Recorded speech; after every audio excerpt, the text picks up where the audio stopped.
They said college athletes played for pride, for the jersey, for the roar of the crowd. But on July 1st, 2021, that all changed. For the first time in history, athletes could profit from their own names, images, and likenesses. The floodgates opened overnight. Instagram pages turned into business portfolios. Locker rooms turned into boardrooms. This is the story of how college athletes really get paid. The deal types, the splits, the traps, and the new power game rewriting college sports forever. For decades, the NCAA called the shots. Billions flowed through universities, networks, and sponsors, while players got nothing. Then came pressure. Lawsuits like O'Bannon v. NCAA on Alston shattered the illusion of amateurism. And just like that, the flood burst open. Athletes woke up to a new era, NIL, no playbook, no salary cap, just opportunity and chaos. Within hours, deals surfaced. Miami's roster signed collective stipends. Hersey Miller, Master P's son, landed a $2 million tech contract before his first snap. And LSU gymnast Livy Dunn, with millions of followers, flipped her brand into multi-million-dollar partnerships with Vori, Motorola, and Cactus AI. College sports had never seen money move this fast. For some, NIL was freedom. For others, it was a storm they weren't ready for. To understand NIL, you have to follow the money. 1. The deal types endorsements. From Gatorade to car dealerships, brands pay for promotion. A single post can earn anywhere from hundreds to tens of thousands. Appearances, autograph signings, youth camps, or charity events, all billable. Merch and jersey sales. Fans can finally buy a jersey with their favorite player's name, and the player gets a cut. Collectives. Booster-funded organizations pooling money for players, not technically salaries, but close enough. 2. The splits.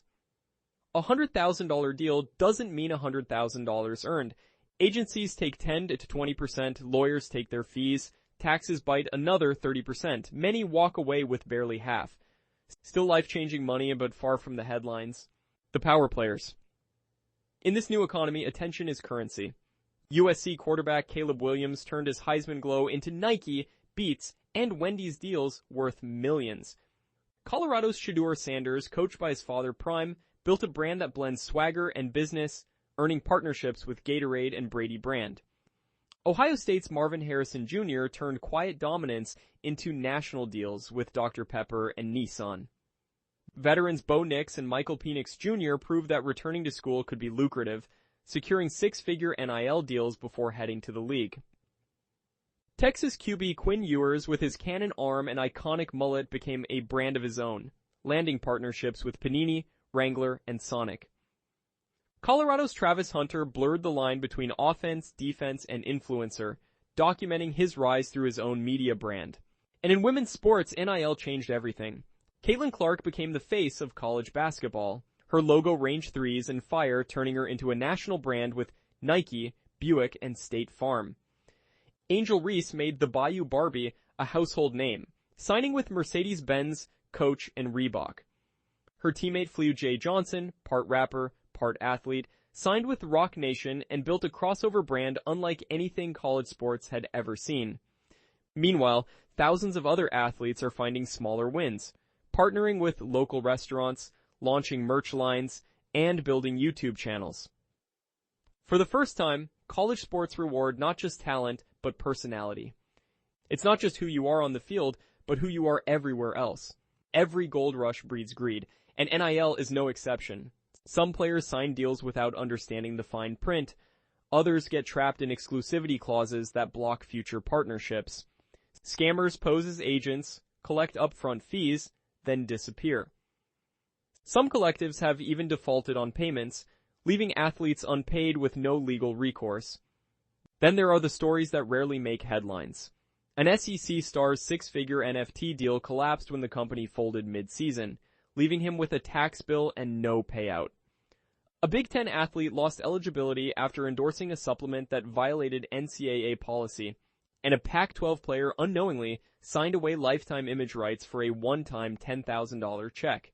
Add the mental pressure, teammates comparing deals, fans calling players sellouts, coaches trying to keep locker rooms together while the money pulls them apart. The mental toll is heavy. Athletes once focused on the game now juggle content calendars, contract calls, and accountants. Even universities are struggling to keep up, hiring compliance teams just to monitor chaos. Because in this new world, one bad deal can cost more than a game. It can cost a reputation and a career. This is the rise of the student entrepreneur. And the smartest athletes, they're turning NIL into something bigger. They build teams, lawyers, agents, and media strategists. They protect their image. They study the system. Some even build empires. Shedeur Sanders runs well-off media. Livy Dunn launched the Livy Fiend to help other female athletes. Angel Reese produces her own doc-style content to control her story. How they win. 1. Treat NIL as a long-term brand, not quick cash. 2. Surround yourself with professionals you trust. 3. Partner with brands that fit your image. 4. Save, invest, and think beyond your playing days. Because the truth is, fame fades, but brand equity lasts. Over $1 billion in NIL money flowed through college sports in 2024. The top 1% of athletes captured nearly 70% of it. The median athlete, less than $1,000 a year. Still, the landscape's shifting fast. More schools are building in-house NIL departments. More brands are moving from one-off posts to long-term partnerships. The game is evolving, and the smartest players are evolving with it. NIL is freedom, but freedom isn't free. It ended decades of exploitation, but created new traps: greed, burnout, and financial naivety. For some, it's life-changing, paying family bills, building generational wealth. For others, it's a fast rise and a faster fall. The truth, NIL isn't about money. It's about power. Who earns it, who keeps it, and who knows how to use it? College sports will never go back. The line between amateur and pro is gone, blurred by dollars and followers. But in that blur lies a new kind of opportunity. For athletes who understand their worth, NIL isn't the end of innocence. It's the beginning of ownership. Because every post, every handshake, every contract tells a bigger story. Who controls the game now, the system, or the players? This is NIL 101, deal types, splits, traps, and the generation learning to play smarter than ever. If this breakdown opened your eyes, take a second to like this video. It helps others discover the story behind the game. If you're new here, make sure to subscribe for more deep dives into NIL, college sports, and the business shaping the next generation of athletes. And if you want to see more videos like this, drop a comment below. Tell us which athlete or story you want next. Until next time, this is Profit Switch, where sports meet money, and the game is never just a game.